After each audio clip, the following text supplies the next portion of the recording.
আবাবিল পাখি নয়, ইসরায়েলের আকাশ ছেয়ে গেছে হাজার হাজার কালো কাকে।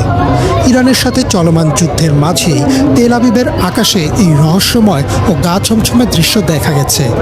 কালো কালো কাকের বিশাল ঝাঁক শহরের আকাশ ঢেকে ফেলেছে, যা স্থানীয় বাসিন্দা এবং নেট দুনিয়ায় ব্যাপক চাঞ্চল্যের সৃষ্টি করেছে। Breaking news. প্রিয় দর্শক, প্রবাদে আছে কালো কাক নাকি অশুভ সংকেত। তাহলে কি ইসরায়েল কোনো বিপদের মুখোমুখি হতে যাচ্ছে? হঠাৎ ইসরায়েলের আকাশে কালো কাকের আগমন কি সেই বার্তা দেয়? ইসরায়েলের আকাশ কেন কালো কাকে ছেয়ে গেছে? চলুন সরাসরি বিস্তারিত দেখে আসি। দর্শক, নতুন নতুন সংবাদ দেখতে আমাদের সঙ্গে থাকুন। বর্তমান যুদ্ধ পরিস্থিতির কারণে অনেকেই এই ঘটনাকে কোনো ভয়াবহ বিপদ সংকেত হিসেবে দেখছেন, অনেকে আবার একে তুলনা করছেন কোরআনে বর্ণিত আবাবিল পাখির সাথে। সম্প্রতি সামাজিক মাধ্যমে ছড়িয়ে পড়া বিভিন্ন ভিডিওতে দেখা গেছে তেল আবিবের আকাশ আক্ষরিক অর্থেই কালো হয়ে গেছে। ডেইলি মেইলের প্রতিবেদন অনুযায়ী এই বিশাল কাকের ঝাঁক শহরটির উপর দিয়ে এমনভাবে উঠছিল যেন তারা কোনো কিছুর আগাম বার্তা দিচ্ছে।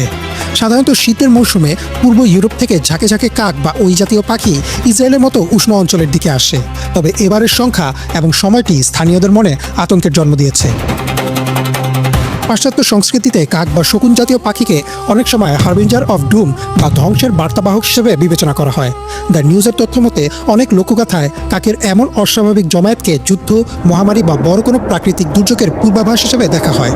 বর্তমান সংঘাতময় পরিস্থিতিতে ইসরায়েলের সাধারণ মানুষের মাঝে এই ধারণাটি প্রবল হয়েছে যে এটি হয়তো আসন্ন কোনো ধ্বংসাত্মক যুদ্ধের সংকেত। তেল আবিবের বাসিন্দাদের মধ্যে মিশ্র প্রতিক্রিয়া দেখা দিয়েছে। ইকোনমিক টাইমস জানাচ্ছে অনেক ইসরায়েলি একে প্রাকৃতিক স্বাভাবিক নিয়ম হিসেবে দেখলেও একটি বড় অংশ একে অশুভ লক্ষণ হিসেবে মনে করছেন। সামাজিক যোগাযোগ মাধ্যমে অনেকেই একে আধ্যাত্মিক বা ঐশ্বরিক সতর্কবাণী হিসেবেও ব্যাখ্যা করছেন।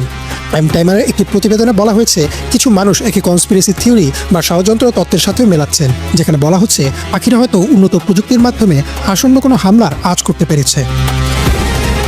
নেটিজেনদের অনেকেই একে তুলনা করছেন কোরআনে বর্ণিত আবাবিল পাখির সাথে। ইসলামী বর্ণনা অনুযায়ী মহানবী সাল্লাল্লাহু আলাইহি ওয়াসাল্লামের জন্মের কিছুদিন আগে বিশাল হাতির বাহিনী নিয়ে কাবা ধ্বংস করতে আসে ইয়েমেনের তৎকালীন গভর্নর আব্রাহা, কিন্তু তার বাহিনী মক্কায় প্রবেশ করলে অলৌকিকভাবে ঝাঁকে ঝাঁকে আবাবিল পাখি এসে তাদের উপর পাথর নিক্ষেপ করে আর কাবা রক্ষা করে। তাই সামাজিক মাধ্যমে অনেকেই এই ঘটনার সাথে জুড়ে দিচ্ছেন ইসরায়েলের কাকগুলো।